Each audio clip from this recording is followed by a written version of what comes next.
Hi. Hi, everybody.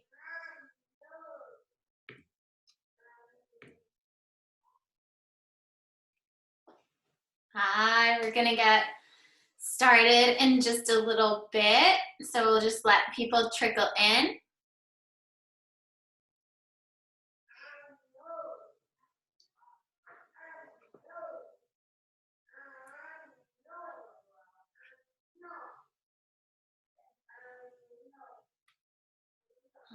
Awesome.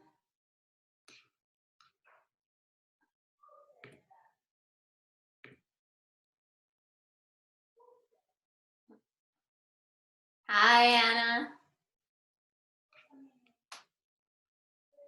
Do you hear me? Yeah, I can hear you. Okay, how are you? Good to see your face. I know, so good to see you. We have a bunch of people joining.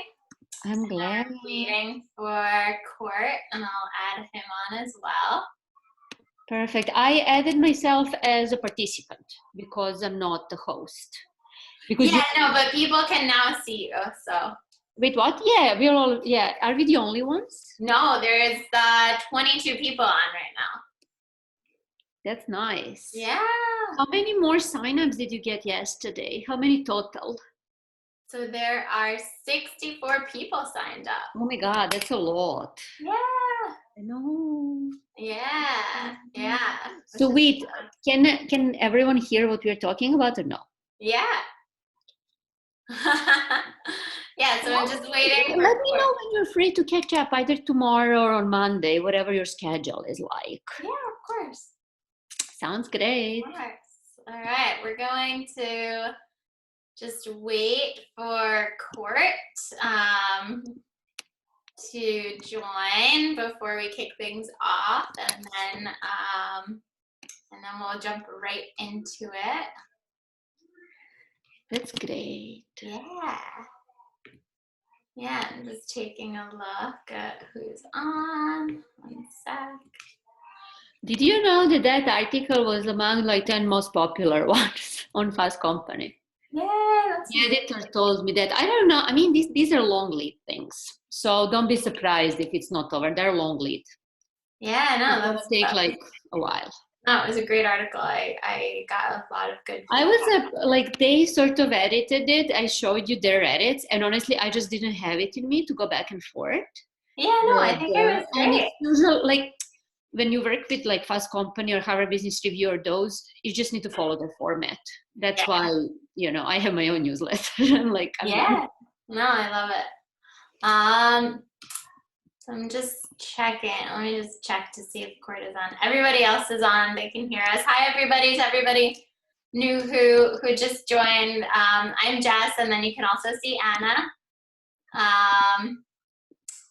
So just waiting for Court. Man of the hour.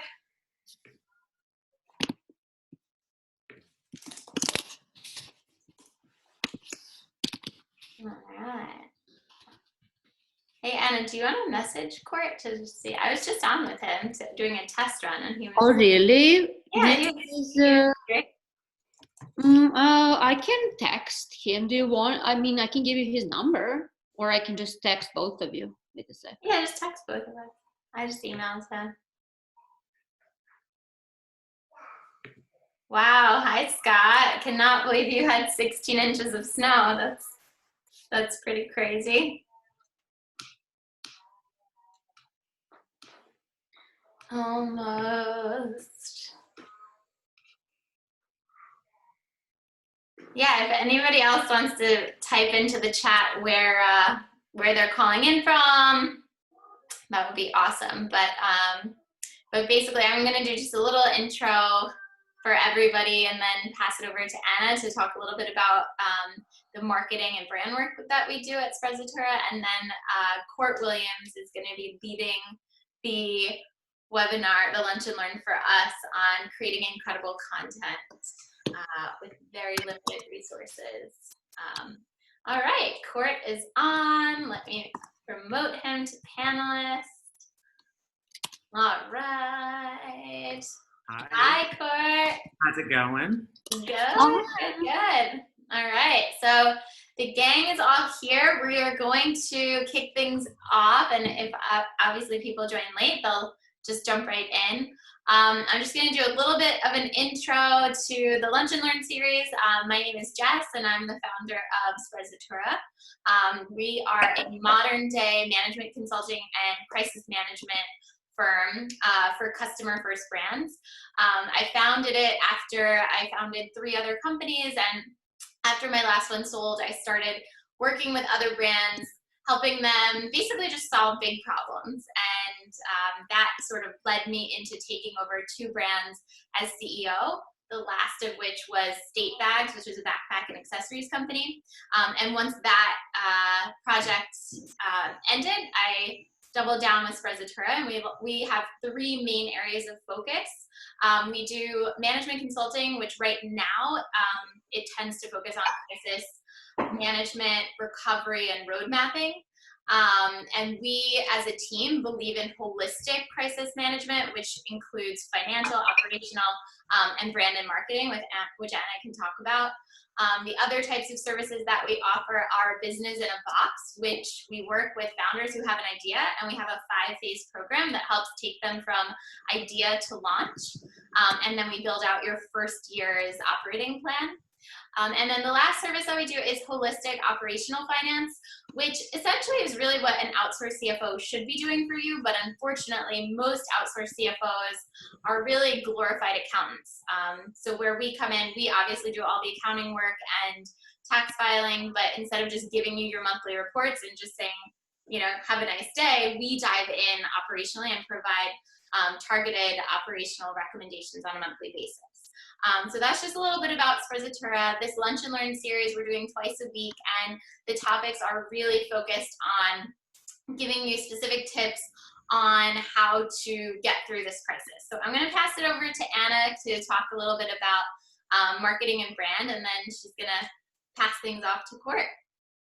Sounds great. Thanks for the intro, Jess. And I think you really provided a very comprehensive overview, and sort of, I will just add to that the reason why we banded up at the moment and what sort of approach we are seeing shaping up, and especially in this crisis. This is not new. This is like what this crisis made more visible, which is approaching brand management holistically from operational, organizational, financial, logistical, merchandising, customer service perspective, and not just having siloed marketing and everything else.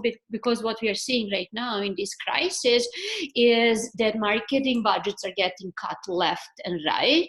And that is sometimes, actually very often, done very quickly and very non-strategically, because brands think of marketing in the scenario when it's just marketing and not holistic brand management as something that is driving demand, as something that is driving customer acquisition, that's bringing more customers in, and that is really driving brand awareness. Obviously, right now, that's a very tricky thing. If consumers are not spending money, you have lower demand.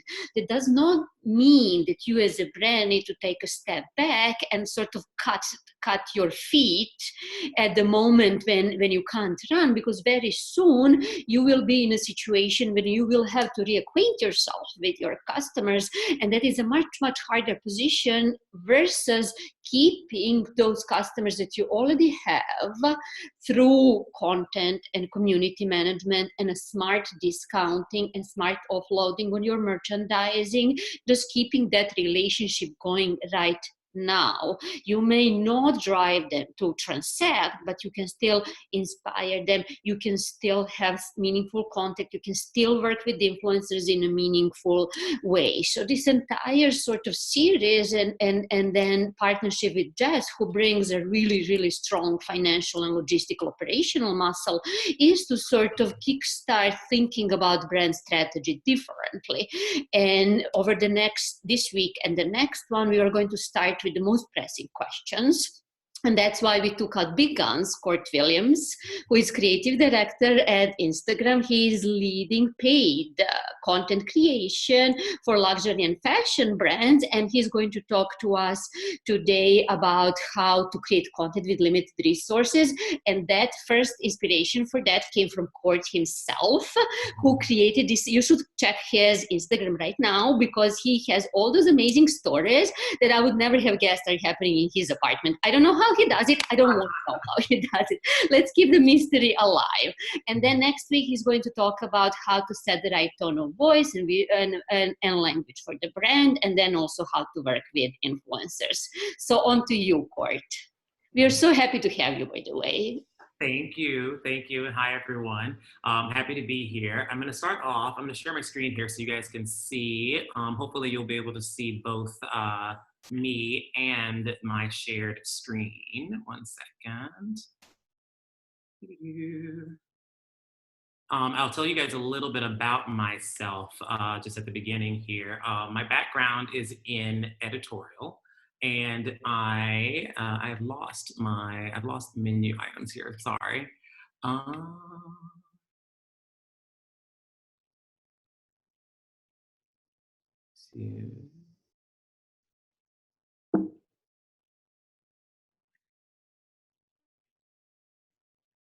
There we are. Sorry. A little bit of a tech issue here.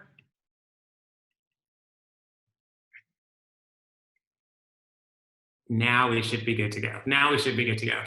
So my background basically is in editorial. I come from Condé Nast. In the early days, I worked at Women's Wear Daily and W Magazine as a fashion editor back when they had the same editorial staff. So I'm kind of aging myself a bit here, but I really learned how to tell stories and kind of shaped my aesthetic there, working in the trenches at Condé.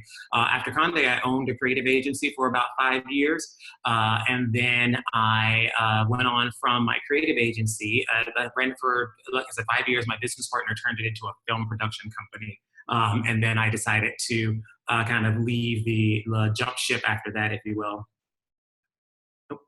Oh, sorry. Just got a message from Anna. I was making sure I wasn't blocked off from the rest of you.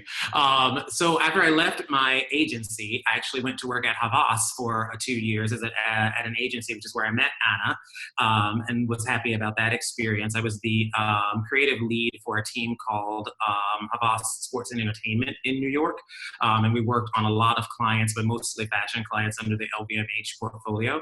And from there, I was poached by Facebook to lead up creative development and paid advertising for fashion and luxury with Instagram's Creative Shop. So that is why I'm here to talk to you guys about content and about how you can use your content. As I'm talking, I encourage you guys to either follow me, because we all love followers, but also so that you can DM me questions as we go along. I'll have my phone here and I'll just keep kind of looking down to make sure that questions are coming in. But you can also use either the chat function here or use the Q&A function on Zoom to send me questions. After I've done kind of an overview of some tips and tricks, I'll open the floor and just kind of answer some of the questions that were submitted while I was talking, while I was presenting. So here you have kind of an overview, a look at my Instagram feed and some of the content that I've done. This recording is a bit old, so don't be shocked if you go to follow me and notice that it looks a little bit different. But it is kind of the kind of vibe that my Instagram has, and it's not all the way super hyper produced, because that's not really what social is about. But it's also not just kind of like standard photographs that you would see with your cell phone. And that came from the fact that, like, I don't personally have a gigantic studio in my house, right? So now everyone is kind of faced with these tough challenges as we're quarantining. Some of us to maintain our personal brands, some of us to maintain the social content for the brands that we work for, that we're in charge of. Either way, we're all facing kind of really tough challenges. Some of them are the fact that there are fewer locations. Some of our feeds were based on our lifestyle and where we go, and it's this cool club, and it's this cool restaurant, and it's this cool new thing that I'm trying, and all of those things are gone. So with few locations, how are we going to keep our content diverse, and how do we keep our stories interesting for the people that follow us? Also, we have no studios.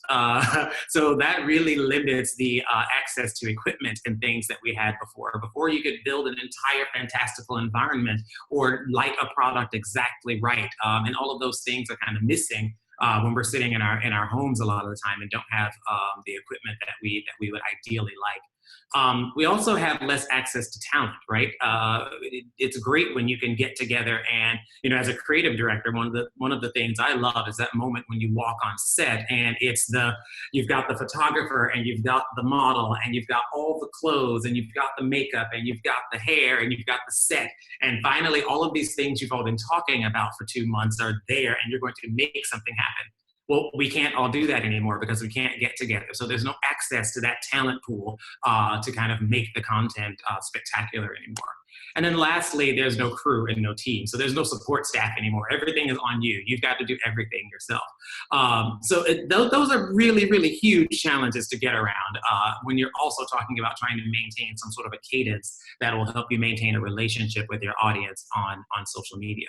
But luckily, I think those tough challenges can kind of be met by kind of a group of relatively fun solutions. For me, some of the kind of 3 buckets that the solutions that I use fall into are this idea of using what's around you. Just being able to look at the environment you're in and almost in tech, we have a term called hacking, where you really come up with a solution on the fly. That's kind of what it means. So just look around you and think about how you can hack the environment that you're in to help you capture the content or the images or the looks that you want to capture. Also, experimenting with formats helps with the diversity or the diversification of your assets. People really can think about social media, I think, a lot in like a conveyor belt. And as the conveyor belt moves and this box gets in front of you, you put a video in it. The next box comes up and you put a picture in it. The next box comes up and you put a video in it. And that can get quite dull, especially when you don't have the ability to shoot in a lot of different places. So start to experiment with the formats themselves. How can you be using stories differently to create different experiences inside the content? Or how can you be using any of the editing tools that are available to change the format of the content you're putting in front of people?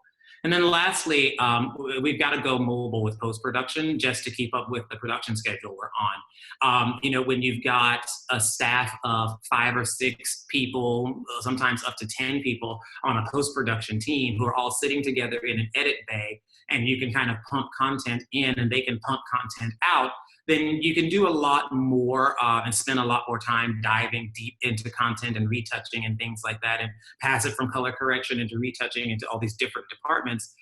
But we have the same schedule that we're expected to adhere to for content now without those 10 people sitting in that edit bay.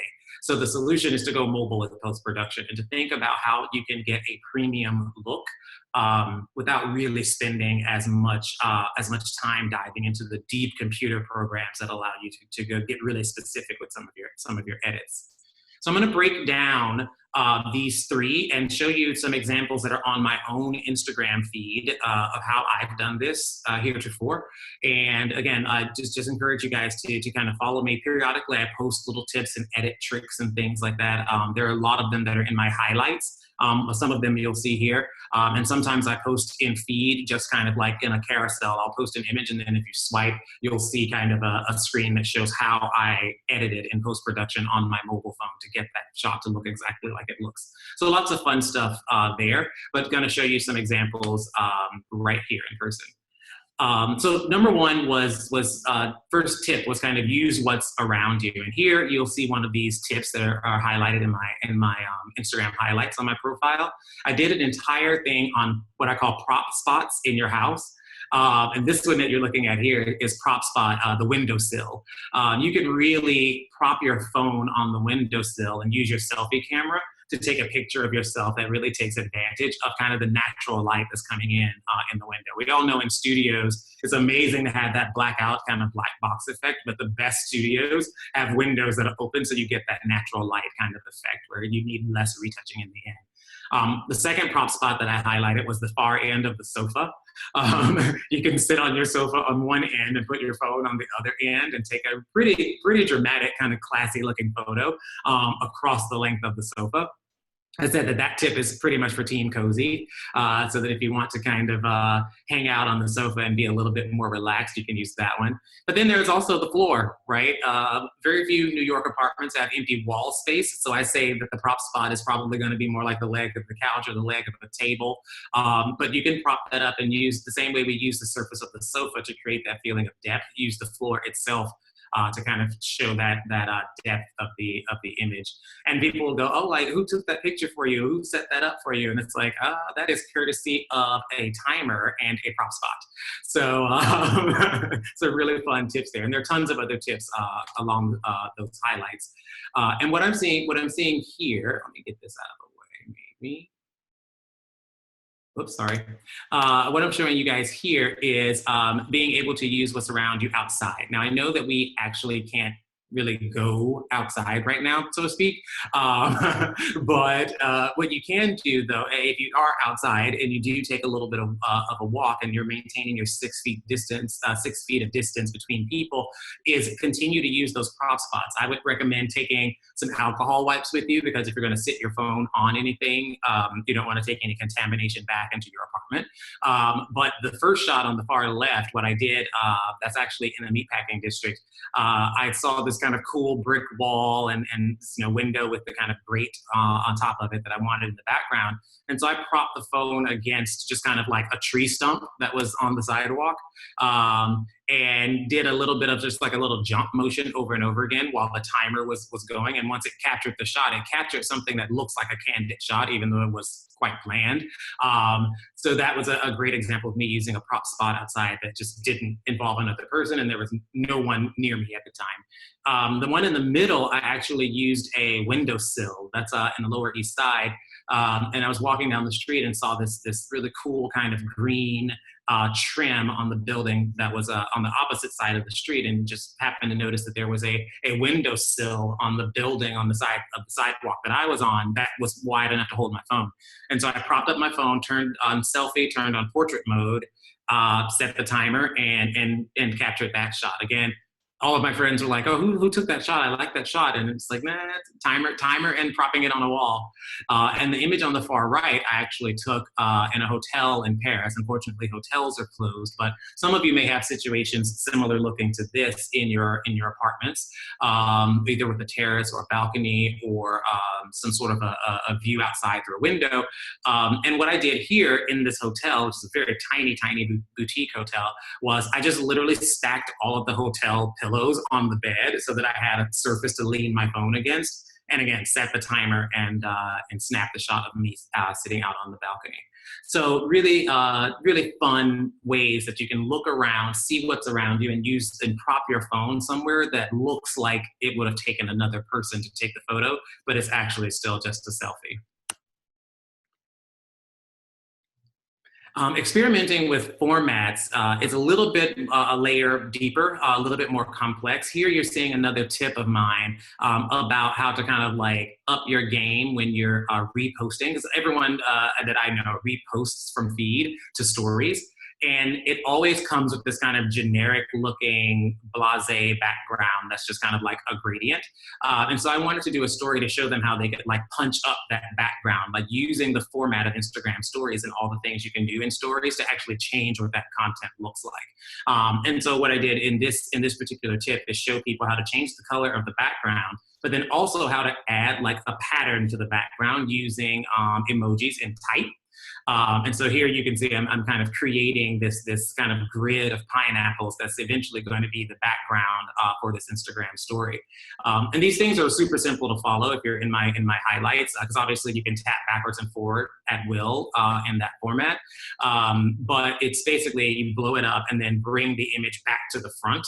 And you end up with this kind of cool background on this repost that otherwise would have just been that like weird gradient in the background. So that's what I mean about how do you lean into the formats themselves, whether you're using TikTok or Instagram or Facebook, Twitter, any of the social platforms, any of the digital platforms. How do you use the platforms themselves and the formats that they have to make the images stand out or look a little bit different? Just some other examples of how I've done that. We've got this example on the left here where I actually used ramps If any of you are photo or video, or video editors, you know that using a ramp is usually a speed thing or a timing thing, where you might go from a really slow motion that leads into something super, super fast to kind of like draw people's attention, or you might go from something super, super fast and then it kind of like freezes into slow motion all of a sudden. That effect is called like a ramp, because you're ramping into something. Well, you can do the same thing with stories. Here, what I've done is I've created 2 videos. The first video is a really short video, about 1 second long, that shows a stack of images kind of telescoping out. And then that immediately ends with a repost that I've done and stuck a peeker sticker on from the Giphy stickers. So what ends up happening with this is the human brain operates quite fast, but when you're going through stories, 1 second is not very long. Like, a person is not really gonna click past that 1 second before they see what's happening. So when they hit that story, it almost feels like they're looking at one video. You get that ramp of that telescope into the reveal of what the new post is, and then the peeker Giphy sticker comes out from the bottom. So that's just a really cool way to use the format to make things that feel a little bit different. And in the center, super, super simple here, I'm just telling a story using an actual video GIF sticker. I think most people know that there's Giphy stickers in Instagram, like the animated ones on the left, but I'm not sure people know that you can actually copy any GIF from the Giphy app or from Giphy website and actually paste it into your Instagram stories. So that day I was walking around and I was thinking about just like how different what people are actually thinking can be from what they post on social media sometimes. And so I'm like, obviously, if I were to make this post today, I'd be like, oh my God, running errands, being super productive, #adulting. And I'm like, but what I'm really thinking is like this scene here where this guy is like, but I already did something today. I don't want to do anything else. So like you can use other formats to make the story a little bit more interesting and stand out a little bit. And then on the far right, I'm just using a simple layout tool, a sticker tool where you can actually copy an image from your photo album and then go right into Instagram, and that image will actually pop up on the left-hand side as a sticker for you to add. So again, that's one of the tips that's in my, there's step-by-step explanation in my highlights for how to do that. But literally any photo that's in your camera, if you go in and actually inside the camera app, say copy photo, when you go right back to Instagram and go into stories, that photo pops up as a sticker and you can put it in Instagram and create whatever layout you want. And so you can see there that instead of just reposting, I put the repost in the center, turned it diagonally, and then I stacked 2 copies of the image on either side of it so that it just feels a little bit more like a film strip or like a set of Polaroids. And then going mobile with post-production is probably the most useful, I would say, because the big gap that we all face is the quality of the content, right? I just think that, you know, when we have these big production machines at companies, and even if we as a company have a small production machine, it's still big compared to what we can produce now while we're quarantined at home. We get accustomed to a certain quality of content, and then you may just not be happy with the way something looks just on that first snap. When you take the picture with your cell phone, you might be like, this doesn't really feel right to me. But there's things that you can do on your mobile phone in post-production to make things feel a little bit more high quality. What you're looking at here, I'm gonna go back and start that video over, is one of my other tips. This is tip number 12. I call it Fanimation because it's fake animation. This looks like I'm doing some sort of cool like motion graphics effect inside Instagram stories, but literally all I did was open stories, open the pen tool and write on the screen, but I did all of that while I was making a screen recording.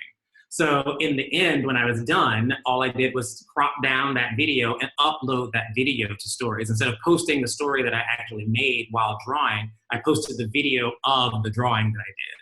And so it ends up looking like I've got some sort of, you know, animation studio helping me produce my Instagram stories, when that is really not the case at all. And that applies to other things too. Even some of my images in feed, you can see here some of the things I was talking about. On the far left, you see a kind of like a high contrast black and white shot of me that kind of almost makes me look like Lenny Kravitz. That's what I was going for, so don't tell me if I don't look like Lenny Kravitz. But that started off as a pretty like blasé, boring picture of myself. You can see the edit process on the left-hand side, the far left there with the cell phone frame. And I literally went into my tools inside my iPhone camera to make it black and white and get the coloring right. And then to add the blur effect and that sort of thing, I used Facetune. And then on the right, you can see kind of a special effect that I did that was inspired by this French photographer named Valentin Erfray. He does a lot of stuff, a lot of work for Balenciaga, a lot of stuff for, he was doing things for Vetements as well. He's friends with Demna, so that's why that connection is there. But just wanted to like kind of play with the idea that like they've been telling us not to touch our faces. And so the caption on this post was actually going through great lengths to not touch my face. But I'm showing you here in that post, if you swipe to the left, you get that other image, that video of how I actually made it using Photoshop's mobile tools. Didn't do it on my computer, did it all in my cell phone and was able to export it out and post to Instagram. So there are ways that you can create things that look quite finished and relatively high fashion and high style or high quality just using tools in your mobile devices. And lest anybody feel like they're in this alone right now, this is literally a conversation everyone is having right now. I mean, you can see here, Vogue Italia just posted recently about their shoot with Gigi Hadid, where literally like they art directed the shoot through FaceTime. And of course, once they had the screenshots, they took them through a post-production process. But we have photographers that are doing this like Alessio Albi and Kat, who are literally figuring out how can I use FaceTime and video conferencing to continue to produce content and continue these conversations with my audiences and with my clients, but keep them looking like my aesthetic. We're not in this alone. The entire industry is facing this, and a lot of them are turning to these mobile, digital first solutions. So this is the last slide here before I'll go into some Q&A, some questions. But what you're looking at here is a production apps tip that is in my highlights. And it's just kind of highlights some of the apps that I use on a daily basis and some of the functionality of those apps. Definitely feel free to go take a look at that. If you have a specific problem or something like that you're trying to face, feel free to DM me either now or even after this is over. DM me to ask if I know of a mobile app that can help with it, or I may be able to brainstorm with you to help you kind of hack whatever the situation is that you're facing. So that's it for me, guys. I am going to stop sharing my screen so my face gets big again. And then we are going to do some questions. Let's see here. Let's see, I see a question here. Have you done any real-time story posts for brands? Is there an approval process or does the client trust you? The clients don't trust anyone. So I would not say that the clients trust me implicitly in any particular way, but they do. Actually, clients do. I'm joking, but clients do give us a lot of trust when I'm working with them. I haven't done any real-time story posts for brands. I find that tends to be more appropriate for lifestyle influencers. It comes across more as that whole like, you know, this is my day during Fashion Week and I'm doing a takeover, and so let me post everything that I'm doing, you know, maybe every hour on the hour or something so that my audience can follow along. I'm not really a lifestyle influencer in that way. I'm much more of I would say a hardline creative director. So if I were to take over for a brand, people would be getting posts like, now I'm retouching the skin, and now we're on the hair, and now I'm going to set and we're building a wall. But yeah, I do get a lot of trust from clients because this area is a little cloudy for a lot of people. And yes, the lifestyle influencers would need approval by the brand. If they're doing an organic activation with the brand, there's no, the platforms aren't usually involved in that.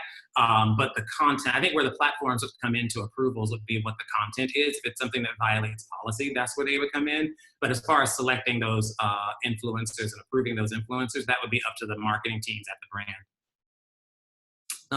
Let's see, I have another question here. Do you use any specific camera applications to make your photos look more professional? I do. So after I snap photos, I do use, well, first thing that I do, I always try to go in the camera app first, because the new update on the iPhone actually has a ton of kind of cool ways to manipulate images. It's much more robust than it used to be. So I go there first. I sometimes choose a color filter. I'm partial to cool filters and high contrast. So I often go to like a cool dramatic filter and then up the black point or up the exposure to kind of make it look a little bit more contrasty. Outside of those functions, which are inside the photo, the camera itself, I often use Facetune, which I know most people just use to kind of make their selfies look pretty and give themselves like, pouty lips or whatever. But Facetune is actually really powerful for isolating sections and controlling things like saturation and brilliance and brightness. So I use Facetune a lot to like really like add that extra layer of like specific color correction and selecting things and making them either pop out more or recede into the background. And I also use an app called InShot, which has amazing filters that can add a bit of grain or a bit of texture to your image so that it doesn't have that like flat, glossy feel that a lot of digital images have.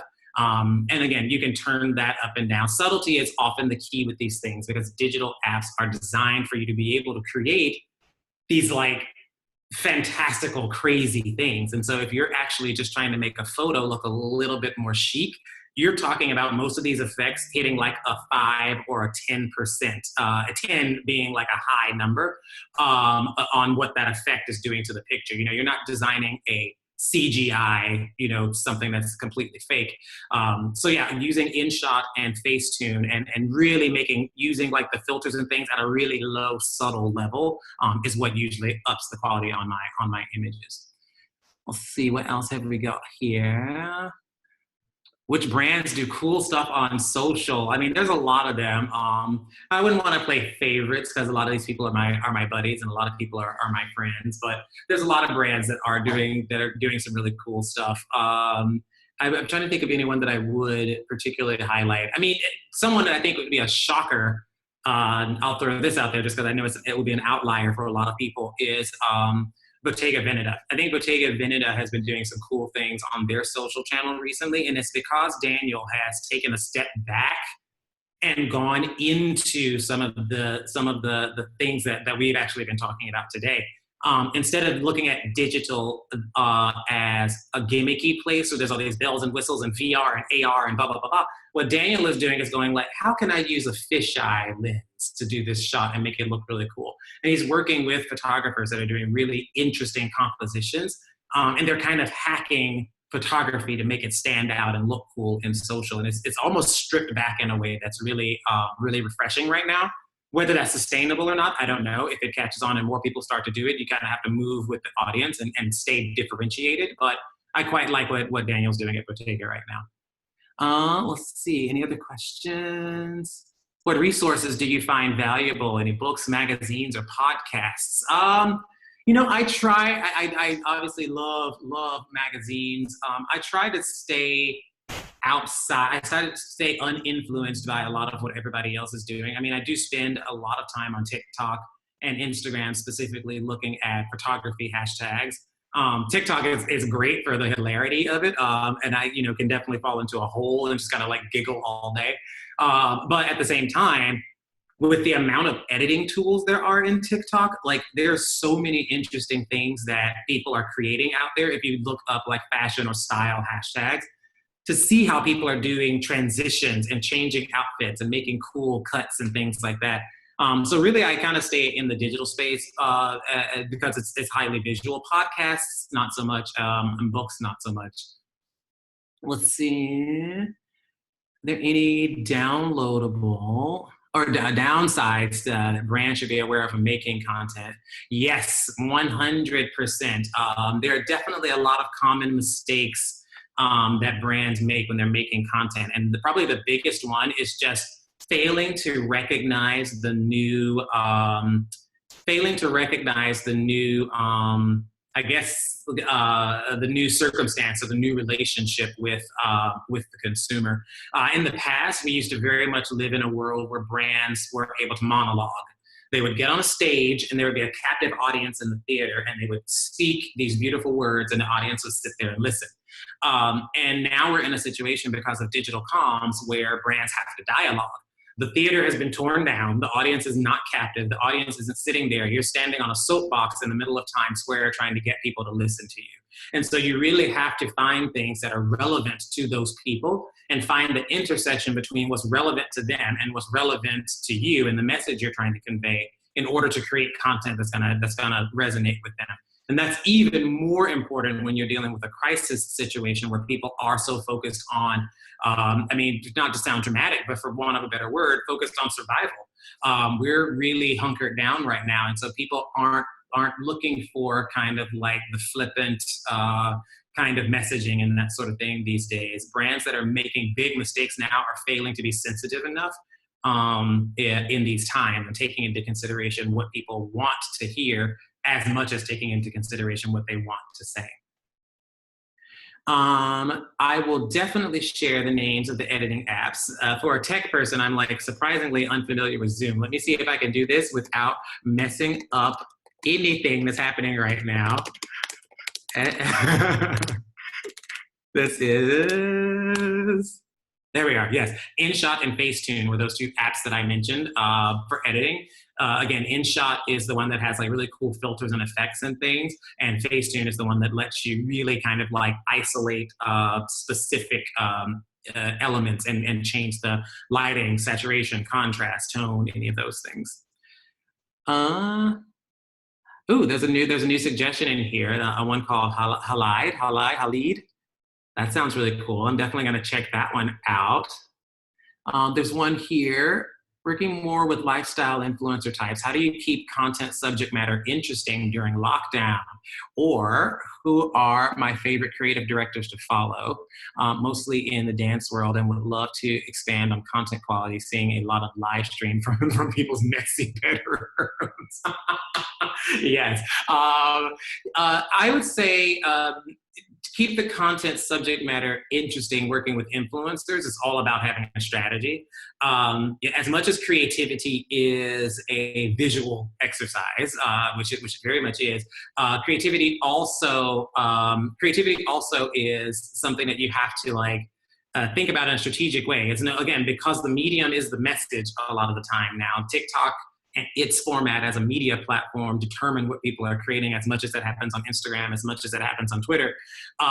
You really want to brief your influencers quite clearly and make sure that you have a strategy for those briefs that keeps the content interesting as you go through the series. Again, with the creative directors, I would say I wouldn't want to play favorites because a lot of them are friends of mine or personal contacts of mine, but there are definitely great people out there doing some really fun things on social.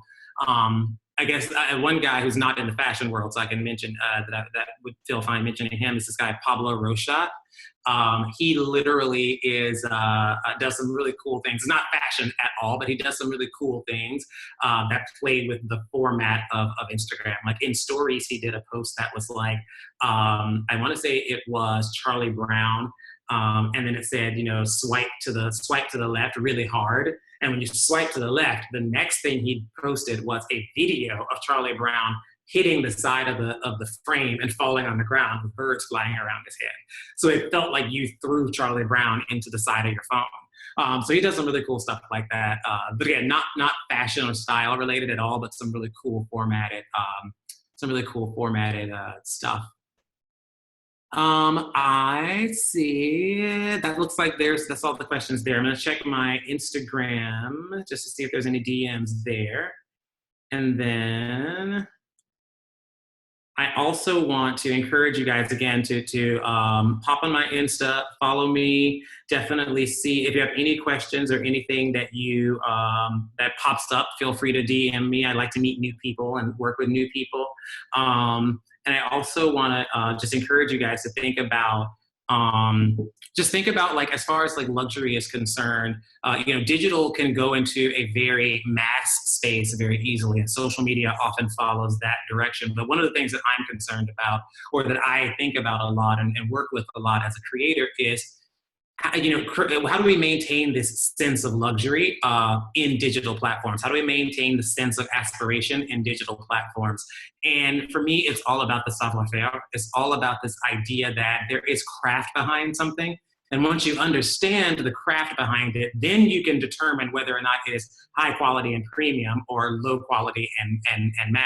And there's high quality mass stuff and low quality premium stuff. But at the same time, that's a good place to start, is thinking about what the craft is and what the technique is. And that's what I hope I'm communicating here and in all of my touch points out in the world. The difference between premium content and trash content is the craft behind it. And that craft involves execution, that craft involves distribution, and that craft involves strategy. I would say another question popped in here. What would you say is aspirational right now? We had aspirational realness, but it seems that now everyone is looking for realness content. That is true. Aspirational right now for me is definitely much more contextual. And I agree that people are looking for this realness, but I think ultimately what people are always looking for is connectivity. And with aspiration, people are looking to connect to something that they view as high, or something that they view as an example of excellence. And with other types of conversations, people are trying to connect with things that they view as either common or very self-referential. So I would say aspiration right now, what people are viewing as high, is very much this understanding of community. And it gets a little bit confusing now. I'm going to sound like I'm talking in circles here, but it gets a bit confusing because as people are thinking about what aspirational is and how they're wanting to connect to something that they view as elevated, the concept of elevated is this ability to really be intrinsically connected to a real community of people. And that's, I think, what this question is about, realness. It's like realness is more along the lines of sneakerheads and skateboarders have a connection. So we're going to do an ad campaign that brings sneakerheads and pro skateboarders together. That's real. But realness is let's give the entire production to a skateboarder who's got a background in videography and has always wanted to do a movie or a film, and have him film him and his friends and see what happens. And then you come back and you say, oh, cool, like here are the sneakers they're wearing, here are the clothes they're wearing, here are the hats they're wearing. Let's make this into something. That realness feels aspirational now because you were a brand that had influence enough to infiltrate that community and bring that story back to your audiences and back to real people. So yes, it's aspiration now to me is about that ability to really connect and understand an audience, and then to express that connection in a premium way through production. How would I recommend experienced photographers pivot to serve a need for creative direction from home? Are brands mostly sticking to who they already know, or is there room to break in? I think that brands are really kind of sticking to who they know. This is a moment where brands are terrified. Which is sad because the moments that are the scariest are really the moments to actually expand and do more. I think it was in Game of Thrones where, I forget which character it was, but he said chaos is a ladder. And that can be very much true in marketing and in advertising and content production. I think that while brands are terrified and frightened, they're kind of entrenching and turning to the people that they know. That being said, a lot of the people that they know are being knocked off the list because they don't know how to communicate in new and different ways. So we're seeing people a few people sneak in because they're able to prove to the brands that they have a competency in some of these new ways of communicating. But even those people, I would say, aren't actually sneaking in. They're not unknowns. They're people that are just kind of simmering in the background for a while, and now they're getting a chance to step into the spotlight. Is this answer the same during the pandemic? The answer to the aspiration question, yes. I think especially during the pandemic. I think during the pandemic, what people are looking for from luxury brands and luxury conversation is a bit of two things. One, they want to have some notion of real social responsibility. And the other thing they're looking for is a bit of escapism. Now, across the board, they want both of those things to maintain some level of respect for the gravitas of the situation that we're in right now.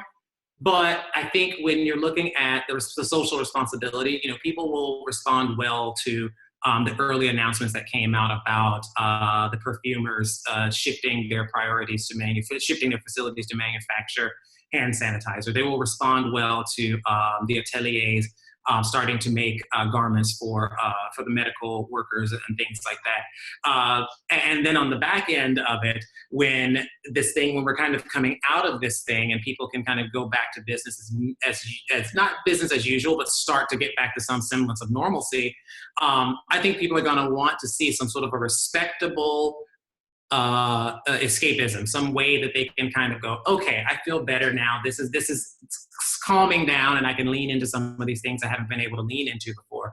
I saw an article the other day that said that the first boutique to reopen, the first Hermes boutique to reopen in China did like more than $2 million of sales in one day. So it's like, there is an audience of people out there, as aspirational minded audience that has the disposable income, who are going to want to kind of like get back into the swing of things hard. They're going to kind of rubber band snap back and will want that escapism, I think. Thoughts on brands going live during this time? We know everyone's doing it, and it needs to be in a unique way. Yeah, it does. Lives are, Anna just updated there. The Hermes store did $2.7 million in one day, so almost $3 million in business in a single day when it reopened in China. So there's that element of escapism and this desire to go back to luxury. But about the question about going live, my feeling about brands going live is that it can be a great idea if you have a great idea. The problem with lives is that people usually think of them as just a distribution method to actually bring people into an event that they can't physically attend. And that is a horrible way to view live experiences. If you're doing an unveiling of a sculpture or an unveiling of a painting or something like that, that can be really exciting to be in the room with the sculptor and having cocktails and everyone looks chic and it's like you're this build up and you're waiting for the painting to be revealed. No one's going to sit in their home and watch that on a live broadcast. They don't care. And so you have to really think about live broadcasts as much more like television programming. Like, what are we actually talking about? What is the subject matter? It's much more editorial in a way to keep people engaged. And sometimes that can be conversational, like we see people do. Chinatown Market often does lives where they have a super fan of the brand, customize an item with the designers inside the studio. So they'll do an Instagram live where the designers from Chinatown Market are at the top hosting and the super fan is dialed in the bottom square. And they'll literally walk around their atelier and be like, so what do you want? Person's like, I want a white t-shirt. And they walk over to the white t-shirts and get them and bring them back, and then they have a conversation about what do you want on it? And they customize it while everyone's able to watch. That's quite an interesting story to watch unfold. It would not be as interesting if it were like a live broadcast of just the designers making something. I think I have time for one more question on here. Again, I haven't popped over into the Q&A section yet. Let me answer these and see what's going on. Oh, actually, you guys popped them over into both places, so good. We're good there. Again, I have to run, but definitely had a great time doing this.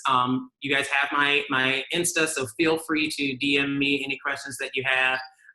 As you go along, if I didn't answer anything in the feed or missed anything, happy to respond. Like I said, love to meet new people and make new friends. So yeah, thank you guys so much for your time. Awesome. Thank you so much. This was amazing. I've been writing a million things down this entire time as well. And just so everybody is aware, we did a recording and we will share it with everybody who RSVP'd. If you have a friend who missed it and wants the recording, just have them shoot us an email. You can email me directly at jess@sprezzatura.inc.com, and I'm sure Court will be posting the video as well, so definitely follow him. And then he'll be back with Anna next week for 2 more video lunch and learn series on creating tone of voice and your visual language during a crisis. So I'm sure those are going to be equally as enthralling. So thanks so much, everybody, and I hope you guys all have a great day. Thank you so much, Court. This was incredible. Thank you, Jess. Thanks, Anna. I'll see you ladies later. All right, bye. Thanks, guys. Bye. Bye. Bye.